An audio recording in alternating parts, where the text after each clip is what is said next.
Assalamualaikum warahmatullahi wabarakatuh. Pada hari ini, saya ingin berbicara tentang apakah ciri-ciri syarikat scam yang ada pada Quantum Metal. Kita bedah siasat. Alright.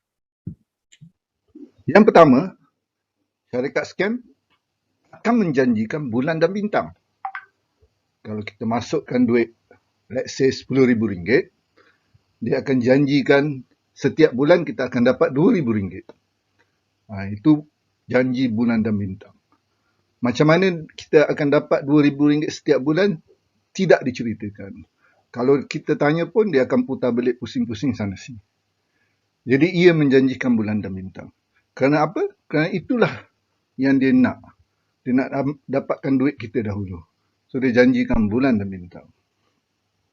Dalam Quantum Metal, tidak ada janji akan untung.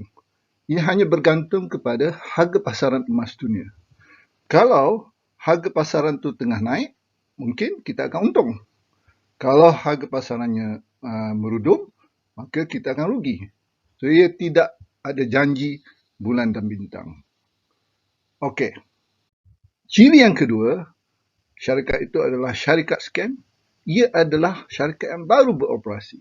Mungkin setahun, mungkin 2 tahun, mungkin 3 tahun. Tidak lebih daripada 5 tahun.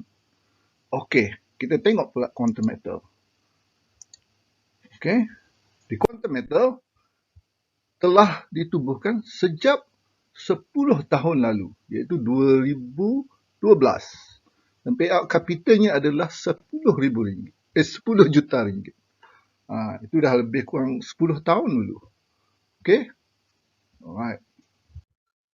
Kemudian, ciri yang ketiga, syarikat scam, dia akan cuba lari daripada Bank Negara Malaysia. Dia akan cuba elakkan daripada radar Bank Negara Malaysia. Itu yang ditakuti. Alright? Cuba kita tengok Quantum Metal.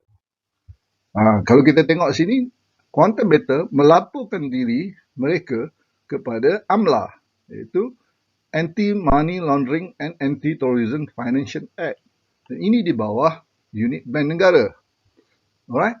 So dia tidak melarikan diri daripada Bank Negara, malah dia menonjolkan diri kepada Bank Negara. Alright. Keempat, kalau syarikat itu adalah syarikat scam, tidak ada syarikat besar yang akan bekerjasama dengan dia. Dia pun tak nak tonjolkan dirinya di kalangan syarikat-syarikat besar. Sebab kalau dia nak bekerjasama dengan syarikat besar ni akan buat due diligence ataupun buat kaji selidik tentang syarikatnya. Okey? Cuba kita tengok Quantum Metal pula. Di Quantum Metal, business partnernya ada banyak. Antaranya, business partnernya adalah Perth Mint Australia. Perth Mint Australia ni adalah lumbung emas di Australia, di Perth, yang mengeluarkan emas berjenama Perth Mint. Dia 100% milik Australia. Alright, kerajaan Australia. Dan ia antara yang terhebat di dunia. Terkenal di dunia. Kemudian kita tengok business partnernya Bank Muamalat, BRINS. BRINS ni dah terkenal sejak tahun 1800 lagi. Afin Bank, Ahranul Tekun, Angkasa, Koperasi dan Koperasi ASEAN. Koperasi Malaysia dan Koperasi ASEAN lagi. So, business partner kalau dia letak di sini, di website-nya, kalau dia bukan business partner tapi dia letak dekat website dia, dia memang akan kena saman. Alright? Kita tengok satu persatu. Contohnya, Bank Muamalat. Bank Muamalat buat press release lagi pada tahun 2017. Actually, kerjasamanya adalah pada tahun 2016. Pada tahun 2017, Bank Muamalat telah menjual 374 kg gold bar. Dan dia menyatakan bahawa Quantum Metal adalah company yang supply emas kepada dia. Alright? Begitu juga dengan Afin Bank. Kalau kita tengok Afin Bank, dia mengatakan pembengkak emas kepada mereka adalah Quantum Metal. Alright? Dan kita tengok Angkasa, Biro Koperasi Malaysia yang ada 6.5 juta peserta, dan AKO, Koperasi ASEAN yang ada 10 negara di bawahnya dan 60 juta peserta, juga mengambil emas daripada Quantum Metal, pengedarnya. So, Quantum Metal bukan bukan company yang calang-calang. Dia company yang hebat. Alright? Dan dia juga membekalkan emas kepada Ar-Rahnu Tekun. Okey? Dan emas fizikalnya disimpan dengan kerjasama, disimpan di BRICS, iaitu pihak ketiga. Simpanan emas kita yang kita beli ni disimpan di BRICS.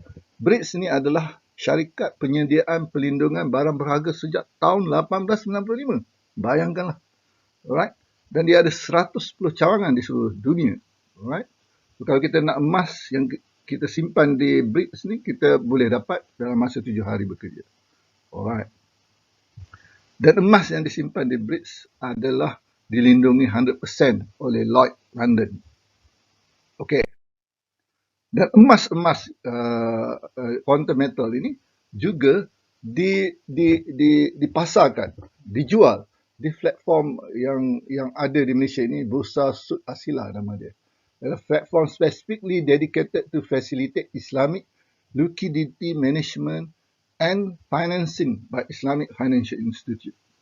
Okey, saya dah pernah jumpa dengan one of the manager Bursa Sud Asila. Dia mengatakan betul quantum metal buat trading dekat sini. Alright.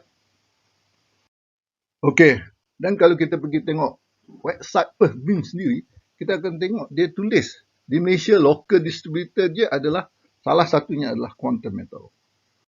Okey, dan Perth Mint yang seperti yang saya cakap tadi adalah lumbung emas terbesar di Australia dan dia milik 100% kerajaan Australia. Dia macam Petronas kat Malaysia. Okey, kalau kita tengok dia adalah gold bar yang hebat, yang paling hebat kat dunia. Kita tengok website Gold Bullion UK, tak nak bias. Alright, kita tengok where can I buy a gold bar that is top quality. Dia letak kat situ Perth Mint, top quality. Alright. Okey, emas di quantum metal juga dijual di peringkat dunia. Dan kalau nak jual di peringkat dunia, dia mungkin masuk World Gold Council. Bila nak masuk World Gold Council, dia akan diaudit. Diaudit oleh AUFI untuk mematuhi syariah standard untuk gold. AUFI ini adalah Accounting and Auditing Organisation for Islamic Financial Institute. Jadi dia diaudit oleh dua company. Di Malaysia oleh ISRA, di peringkat dunia oleh AUFI. Alright? Kalau kita tengok di website World Gold Council, kita akan tengok quantum metal termasuk salah satu partisipan dia. Alright? Sebab yang kelima. Ini penting sebab kelima. Selalunya sebab apa kita kena scam? Sebab kita terpengaruh dengan janji manis company itu. Dan kita tak buat siasatan. So sekarang kita buat siasatan. Jom. Yang pertama, kita pergi ke Bank Negara Malaysia. Kita tengok kat Financial Consumer Alert List. Kita tulis quantum. Tak ada keluar quantum metal. Yang ada keluar quantum lain. Jadi pertama, tak ada dalam alert list Bank Negara Malaysia. Itu usaha kita lah, kita check. Yang kedua, kita tengok dia tersenarai di syarikat-syarikat yang hendak ekspor gold bar di peringkat dunia. Untuk membolehkan quantum metal masuk dalam Matrix punya senarai, dia akan di-scrutinize oleh Matrix sendiri. Matrix akan check dulu. Alright? So, bukan senang nak masukkan Matrix ni. Apatah lagi untuk diekspor. Alright? Kemudian dia juga diaudit oleh ISRA. Audit patuh syariah oleh ISRA. International Syariah Research Academy for Islamic Finance. Dan ISRA ni ditubuhkan oleh Bank Negara dan di bawah kawal selia oleh Bank Negara. Takkan satu company yang scam ni akan duduk ni audit ni adalah audit secara volunteer. So dia company ni, quantum metal ni voluntarily nak suruh ISRA ni audit dia untuk dapat patuh syariah. Okey? Untuk mendapatkan pengesahan sama ada betul tak ISRA telah menyiasat, telah audit quantum metal ini, saya hantar email kepada ISRA sendiri. Ini jawapan daripada ISRA. Okey? ISRA daripada Tuan Badrul Hisham Tuan Suh. Dia mengatakan bahawa betul quantum metal ini di audit oleh mereka dan ketiga-tiga produk quantum metal ini, gold storage account, gold leverage account dan Go Advanced Account adalah patuh syariah. Okey. Dan dibagilah sebab-sebab patuh syariah. Ada 6 muka surat. Kalau kita nak baca boleh. Saya hanya terima sebagai seorang awam. Ada satu body yang ditubuhkan oleh badan wajib, badan yang telah ditubuhkan oleh Bank Negara. Saya terima sahaja. Alright. Macam juga halal jakim, kita tak perlulah cari cek satu persatu. Bila mana jakim dah kata itu halal, kita terima sahaja. Alright. Kalau tak, susah hidup kita. Saya telah menceritakan kelima-lima ciri syarikat scam. Dan saya telah membandingkannya dengan quantum metal. Kita lihat bahawa quantum metal tidak ada satu pun ciri-ciri syarikat scam.